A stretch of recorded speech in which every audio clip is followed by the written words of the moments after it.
والے مقامات تک رسائی درکار ہوگی، بلکہ ممکنہ طور پہ امریکی فوج کو کئی دنوں یا ہفتوں سے زیادہ عرصہ ایرانی سرزمین پر رہنا پڑ سکتا ہے۔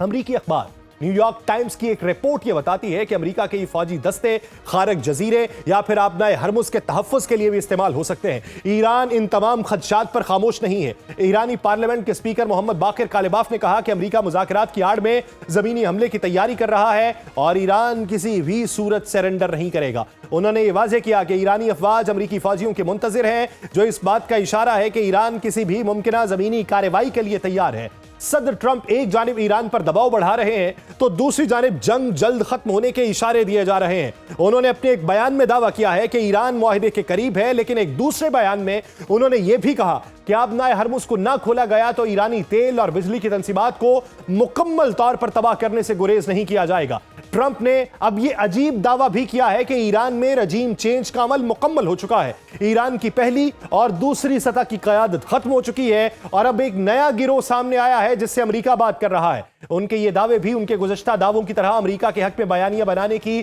کوشش قرار دیے جا رہے ہیں۔ ایران کے خاتم الانبیاء ہیڈ کوارٹر کے ترجمان ابراہیم ذوالفقاری نے صدر ٹرمپ کے بیانات پر شدید رد عمل ظاہر کیا اور کہا کہ ایرانی افواج خطے میں موجود امریکی اور اسرائیلی کمانڈرز اور سیاسی حکام کے گھروں کو نشانہ بنائیں گی۔ یہ بیان جنگ کے دائرہ کار کو مزید وسعت دینے اور غیر روایتی بنانے کا اندیہ دیتا ہے۔ اسرائیلی دفاعی افواج نے اس دوران تہران سمیت مختلف اہداف پر حملوں کی تصدیق کی، جبکہ جنوبی لبنان میں بفر زون کو وسعت دینے کا اعلان کیا۔ اسرائیلی وزیر اعظم بنجامن نیتنیاہو نے واضح کیا کہ اس اقدام کا مقصد حزب اللہ کی دراندازی کو روکنا اور سرحدی خطرات کو کم کرنا ہے۔ اطلاعات کے مطابق یہ بفر زون دریائے لیتانی تک پھیلایا جا سکتا ہے، جس سے لبنان کا ایک بڑا حصہ متاثر ہوگا۔ لبنان میں جھڑپیں جاری ہیں اور اسرائیلی فوج کے مطابق حالیہ کارروائیوں میں حزب اللہ کے متعدد ارکان شہید ہو چکے ہیں، جبکہ ایک اسرائیلی قیادت کا ایک اہم فوجی جو ہے وہ مارا جا چکا ہے۔ خلیجی ممالک بھی اس کشیدگی سے متاثر ہوئے ہیں۔ کویت میں حملوں کے نتیجے میں 10 فوجی زخمی ہوئے،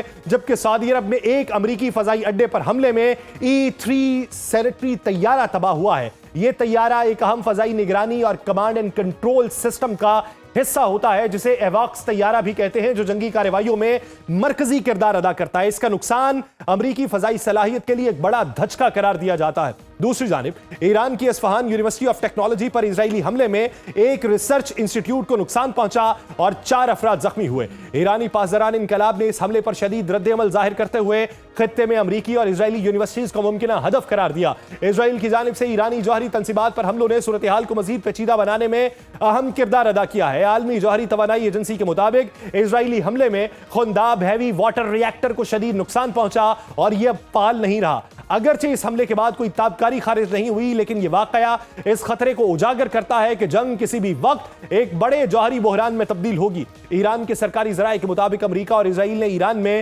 اپنے اہداف کے حوالے سے ایک جامع منصوبہ تیار کیا، جس میں قیادت کو نشانہ بنانا، بڑے شہروں کے انفراسٹرکچر پر حملے، زمینی دراندازی، مخصوص ایئرپورٹس کا استعمال اور حتیٰ کہ محدود جوہری حملے بھی شامل ہو سکتے ہیں۔ ان امریکی و اسرائیلی ہدف کے پیش نظر نظریہ جنگ ایران کی بقا کے لیے غیر معمولی اہمیت اختیار کر چکا ہے۔ اس تمام صورتحال میں سفارتی طور پہ پاکستان کا کردار غیر معمولی طور پہ نمایاں ہوا۔ وزیر خارجہ نے یہ تصدیق کی کہ ایران نے پاکستانی پرچم بردار 20 تیل بردار جہازوں کو آبنائے ہرمز سے گزرنے کی اجازت دی، جو موجودہ حالات میں پاکستان کی ایک اور اہم کامیابی اور ایران کے پاکستان پر اعتماد کو ظاہر کرتا ہے۔ اس دوران اسلام آباد میں نائب وزیر اعظم اور وزیر خارجہ اسحاق ڈار کی سربراہی میں اس حوالے سے ہونے والے 4 ملکی وزرائے خارجہ اجلاس میں مصر، ترکیہ اور سعودی عرب کے وزرائے خارجہ شریک ہوئے۔ پاکستان نے اس اجلاس میں بھی واضح طور پہ اعلان کیا کہ وہ امریکہ اور ایران کے درمیان ممکنہ براہ راست مذاکرات کی میزبانی کے لیے تیار ہے، اور دونوں ممالک کی جانب سے اس پر اعتماد کا اظہار بھی کیا جا چکا۔ چین اور اقوام متحدہ کی حمایت نے پاکستان کے اس ثالثانہ کردار کو مزید نمایاں کیا، جس سے یہ تاثر ابھرتا ہے کہ یہ کوشش محض علامتی نہیں بلکہ ایک سنجیدہ سفارتی عمل کا حصہ ہے۔ اس کانفرنس کی اہمیت اس لیے بڑھ گئی کہ اسے بعض مبصرین مسلم کوارڈ قرار دے رہے ہیں، جہاں 4 بڑے مسلم ممالک